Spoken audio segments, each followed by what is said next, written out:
Masi ngarang gi makha tawsi class 9 gi exercise 8.2 question number 5 si tawsi ngarang question number 4 buk thagat khre masi question number 5 buk tawsi question number 5 ta sina abcd ko si abcd si rectangle ne harame moina si rectangle amani and pqr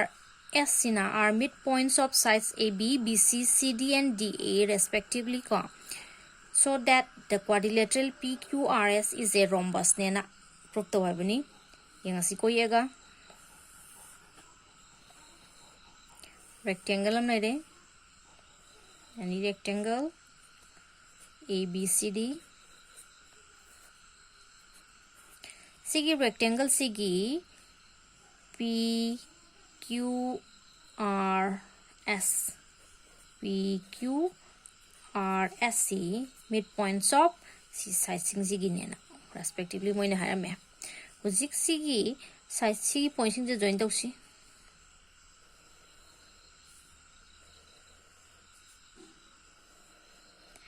si join tawkanda quadrilateral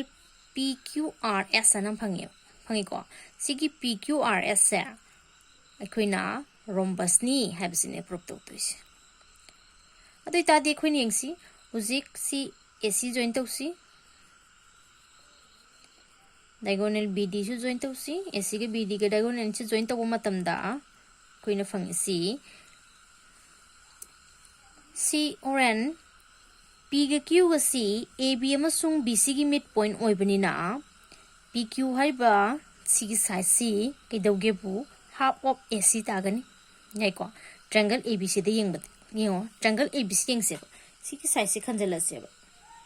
triangle ABC da P and QC AB amasung BC gi midpoint oirabnina PQC kai oigani midpoint theorem na AC gi half oigani natra adamain chamana namuksu somgi triangle ADC da su kai dawge bu SRC AC gi midpoint oigani half oigani yari ko aduna horen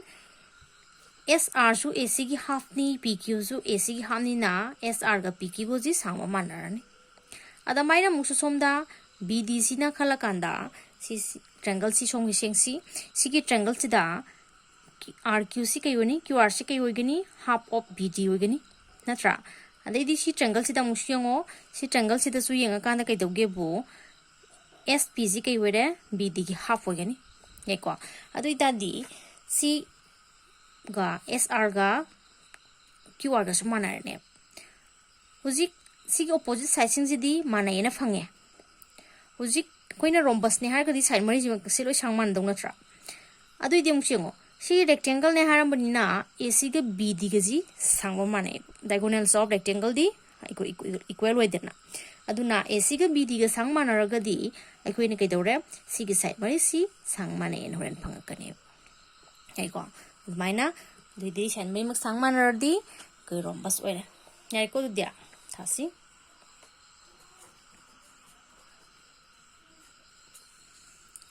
hujik to proof ta PQRS is a rhombus. ये rhombus ने habsi कोई proof तो उद्देश्य उसी construction हम तंग habsi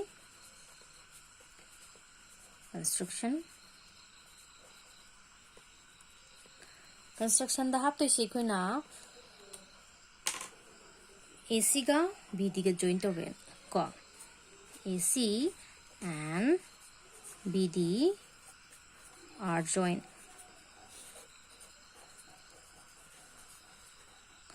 Logic proof tausi. Proof ta since so we the mana hai P and Q are the midpoints of AB and BC, hence PQ equal to half of AC. Similarly,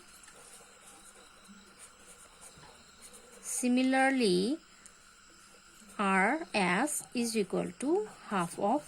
SC. Again,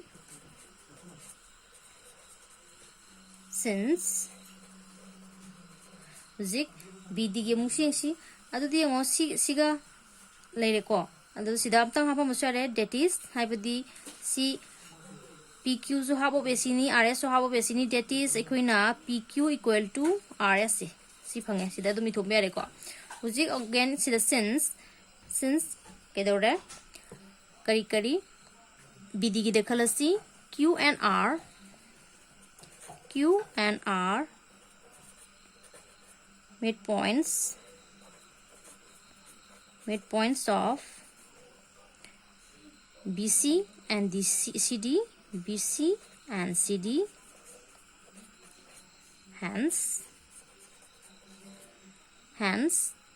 kari QR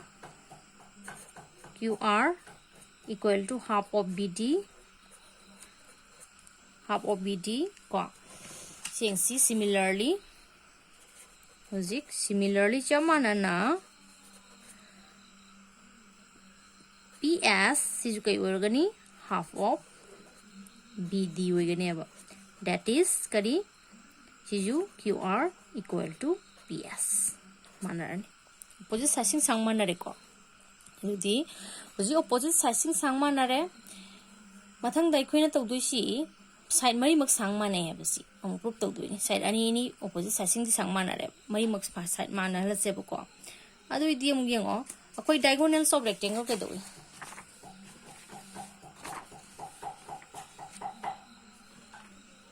since being diagonals of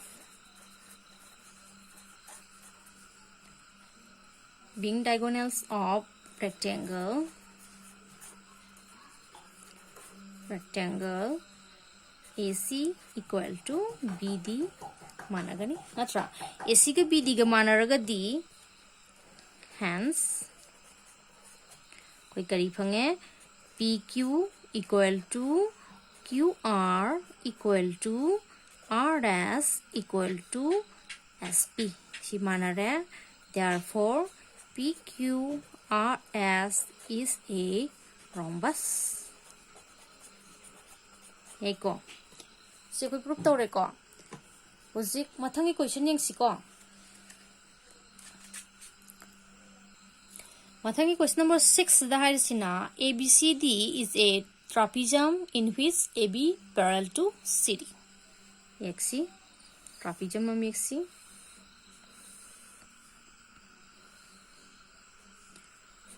AB CD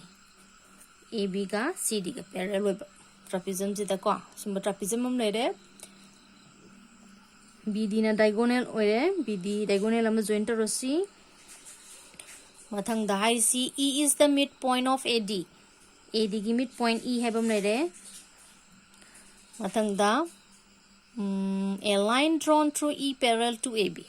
hojik E si phauduna AB da parallel oiraga line am singe intersecting BC at F ko sibu F thole, so that F is the midpoint of BC the FC BC gi midpoint hai basi proof to web tarosi ko to di to prove that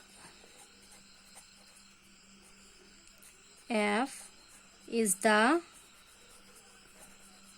midpoint of BC natra mani ko mathang da huji khoi si o thon si construction hapasu hairna tholga hapasu yare ko construction da BD and EF intersect at O. Proof torosi proof tengo si triangle si to si han khanarsi moina haramni si EFC is parallel to AB habani Adu itadi EO si kay were AB ka parallel were amasung E sina AD gi midpoint wa itadi converse of midpoint theorem na OZ BD ki midpoint wa gani. Ngay ko. Since EF parallel to AB, hence EO parallel to AB, EOC, AB the parallel gani and E is the midpoint of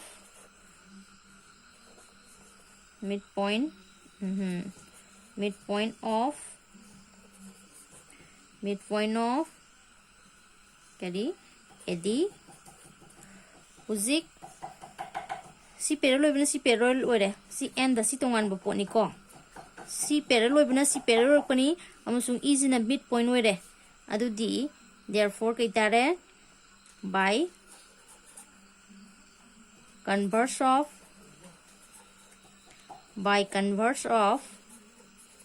midpoint theorem na kay hai adu di O is the midpoint of BD phangeba O sishu BD gi midpoint oirani natra matham mu yengasi hoji somde yengasi since AB ga EF ka parallel ore adedi AB ga DC ga chu parallel ore adu itadi DC ga EF ka chu parallel ore ni adu itadi OF ka DC ga chu parallel ore natra siko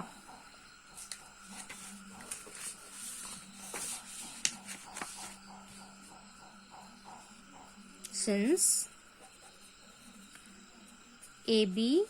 parallel to EF and AB parallel to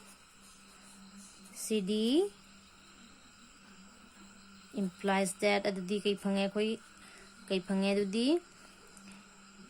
EF parallel to CD, that is OF parallel to CD phange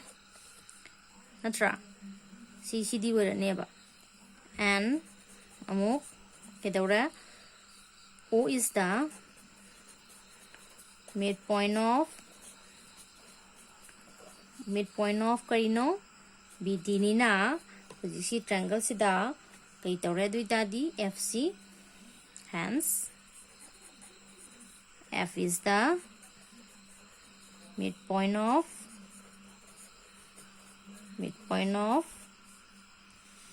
by converse ko midpoint of kay phangeba BC sikari by converse of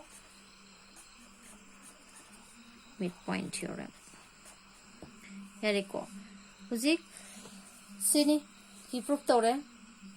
smina proof togani question ani singa sige gyan tabreng si hayang question ani hunga kharok darake adu noi gyan tabrengo gyan tadragana comment hairo akoi ga noina bau khoraga akoi da adu si koina noi gi damakta si khalaga thakali myam se khoi interest lai be heliko